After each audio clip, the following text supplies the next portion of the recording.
Olá, seja muito bem-vindo ao meu canal. Eu sou a Mislene Bittencourt, especialista em gestão condominial e comunicação de alta performance.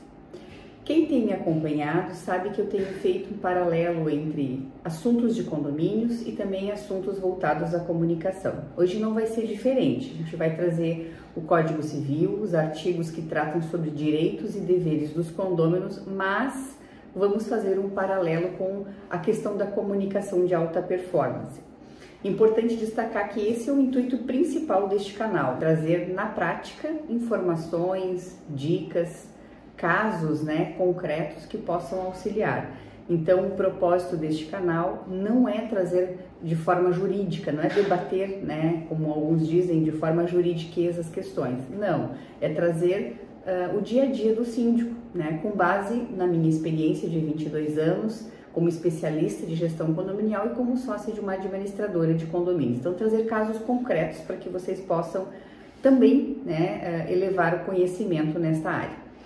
Então, hoje nós vamos falar sobre os artigos 1335 e 1336 e volto a reforçar que o intuito principal é saber que eles existem, Então é importante que o síndico saiba, conheça o Código Civil no quesito que trata dos condomínios, mas tão importante quanto é saber como aplicá-los, Porque a ideia nunca é criar mais conflitos, mas sim ser gestores, desta questão.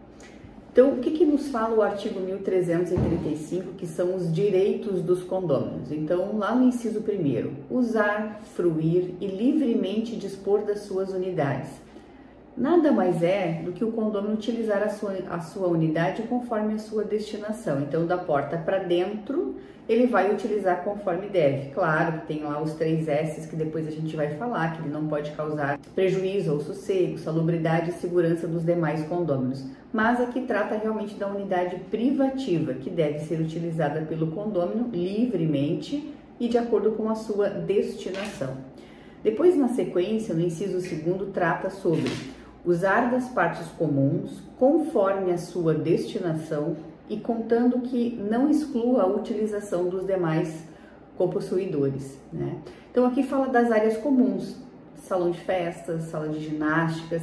Então, todos os condôminos têm direito a utilizar as áreas comuns, de modo que também não impeçam a utilizar os outros, os demais vizinhos também a utilizar. E aqui a gente destaca a importância de ter as regras de uso, por exemplo, o salão de festas. Por que em condomínios maiores a gente tem um limitador de uso por unidade? Porque senão ficaria inviável, oportunizar a todos utilizar o salão, porque temos um limite de dias, no ano e se não fizermos essas regras, alguns condôminos ficarão prejudicados, Então é importante avaliar o perfil, se é um condomínio que utiliza muito, seja salão de festa, seja sala de ginásticas ou algum outro espaço comum. Sempre tem que perceber a questão do tipo de condomínio, o público que está utilizando os condôminos, qual o perfil deste cliente versus as áreas que o condomínio disponibiliza. E em cima disso, validar as regras que já existem ou criar regras que venham atender essa demanda. Então, o principal objetivo aqui é esclarecer que sim, os condôminos têm direito a utilizar as áreas comuns e aqui o código não restringe, não impõe nenhuma barreira à utilização das áreas comuns, mas cabe ao síndico e ao auxiliar de administração ficarem atentos se as regras, ora existentes, atendem essa demanda, ou seja, permitem que todos tenham uso igual. Porque às vezes a gente quer cobrar um condômino porque está usando demais o salão de festas, mas não existe limitador. E se está vazio, se ele cumpriu a reserva dentro do que está previsto nas regras do condomínio, ele não é o culpado, Então é importante a gente ter essa visão. Na sequência, votar nas deliberações da Assembleia e delas participar estando quite. Então aqui a gente tem aquela regrinha básica que todos questionam, mas o inadimplente pode estar presente, a gente não tem como impedir fisicamente a entrada de um inadimplente na Assembleia, mas ele deve participar, dar opiniões e também votar se estiver em dia com as suas obrigações. Na prática é muito importante a questão do bom senso, Volto de novo a essa questão da comunicação. Porque o síndico ele não pode ser o gerador do conflito, né? Eu vou ser bastante repetitiva nisso, porque é isso que chega até nós, né? Então, questões que não ficaram bem resolvidas e acabam gerando um problema maior.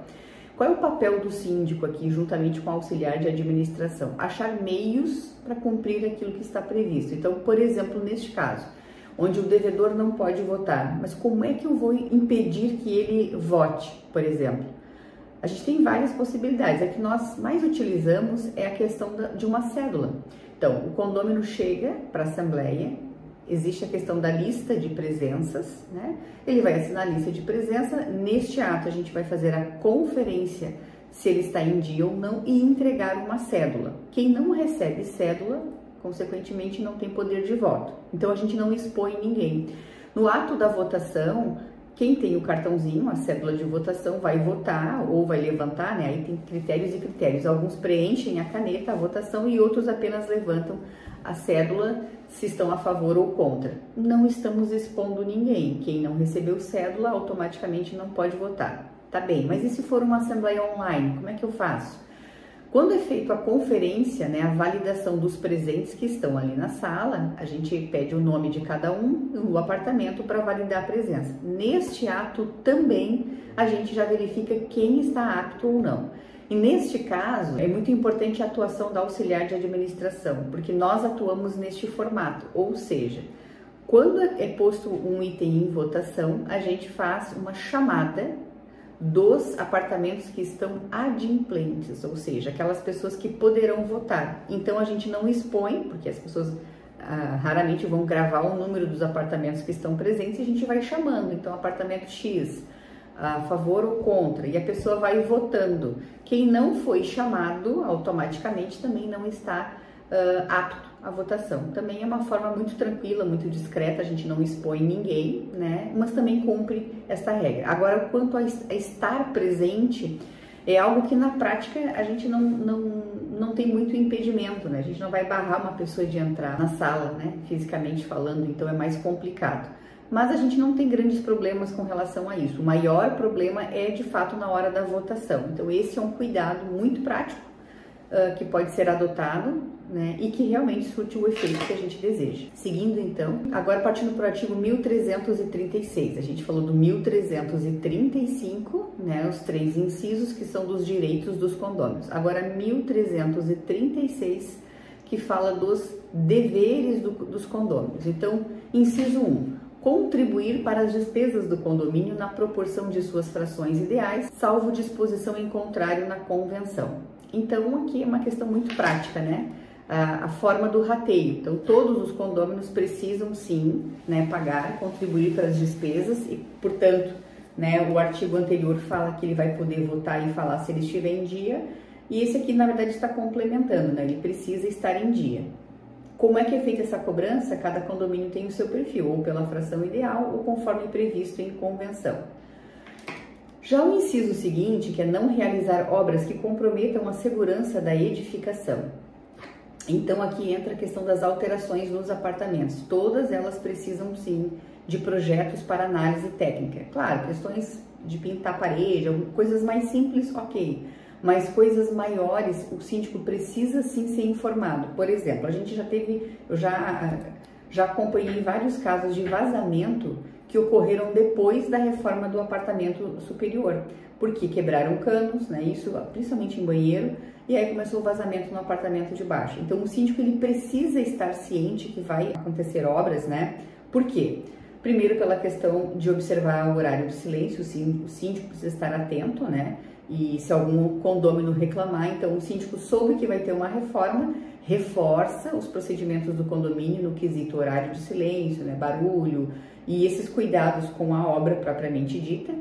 E havendo uma reclamação do condomínio, ele já tem ciência que aquele apartamento estava em obra. Então entra de novo a questão do bom senso, de fazer um meio termo, né, de auxiliar o condômino a cumprir as regras e também mediar esse conflito, dizendo que, olha, é uma obra que já vai acabar, enfim, né, estamos controlando isso, mas eventualmente vai acontecer um pequeno barulho, né, a gente sabe que é desagradável, mas enfim. Então é o papel do síndico de novo enquanto conciliador. Então é importantíssimo, sim, sempre que houver uma obra, o síndico ser notificado. Se for uma alteração da estrutura, sem sombra de dúvidas, precisa de um projeto, porque envolve outras questões de estrutura, né, que o condômino não pode aleatoriamente sair alterando. Seguindo então no terceiro, não alterar a forma e a cor da fachada, das partes e esquadrias externas. Esse é um item bastante polêmico, né, porque quando a gente vai morar em condomínio, a gente tem aquela ideia de que o apartamento ele é meu, a casa ela é minha e na minha casa eu faço aquilo que eu quero. Não é bem assim em condomínio. A gente precisa sim observar as regras. E aqui é bastante claro, né? O condômino, aqui a gente está falando dos deveres do condômino, né? Ele não pode sair alterando as cores das janelas, as esquadrias, ele não pode. Então, ele precisa sempre estar observando o todo, né? Ah, mas o apartamento é meu? Sim, mas ele precisa observar a questão das regras, né? E tudo que dá visão para a área comum é fachada, então ele não pode trocar a janela, mudar a minha janela era de madeira, agora eu troquei para uma de alumínio porque a manutenção é mais fácil. Não pode. Se não está aprovado, se não é o padrão do condomínio, ele não pode. Ele poderia trocar por uma exatamente igual em caso, né, daqui ele tenha, esteja já com algum problema. Mas então é fundamental isso, né? Desde a porta de entrada, ele não pode trocar a porta da casa, a porta do apartamento de entrada, porque ela é fachada das áreas comuns, que são os corredores. Então ele precisa sim estar de acordo com as demais questões do condomínio, né? Padrões do condomínio, não pode sair alterando. Aqui eu só quero trazer para vocês um pequeno conceito jurídico de fachada, que acho que é importante, né? Então, fachada é a parte externa e visível do prédio, incluindo elementos como paredes, janelas, sacadas, varandas, esquadrias, revestimentos e pintura. Ela é como se fosse a face do condomínio, o rosto do edifício, né? Voltada para a rua ou áreas comuns, e compõe a identidade visual do condomínio. Então, ela não pode ser alterada individualmente pelos condôminos, né? Porque senão vai ficar feio, né? Ele vai estar em desacordo. Inciso 4. Dar às suas partes a mesma destinação que tem a edificação e não as utilizar de maneira prejudicial. É o que a gente estava falando antes, ao sossego, salubridade e segurança dos possuidores ou aos bons costumes. Então, o condômino ele vai utilizar tanto a sua unidade quanto as áreas que tem a edificação de forma correta, né? Ah, mas não estava previsto determinada situação pelo nosso regimento. Mas se o condômino estiver infringindo questão de sossego, salubridade e segurança dos possuidores ou os bons costumes, sim, a gente usa esse artigo para notificar este condômino. Então, tem que observar, porque às vezes é permitido, por exemplo, ter animais em condomínios. A gente sabe que não se pode mais proibir, vírgula, mas ele precisa respeitar algumas regras, não era a qualquer custo. Então, se este animal estiver perturbando o sossego ou salubridade ou segurança, é um cachorro de uma raça mais perigosa e o condômino não está observando as regras de segurança, uso de focinheiro e etc e tal, sim, ele vai ser notificado.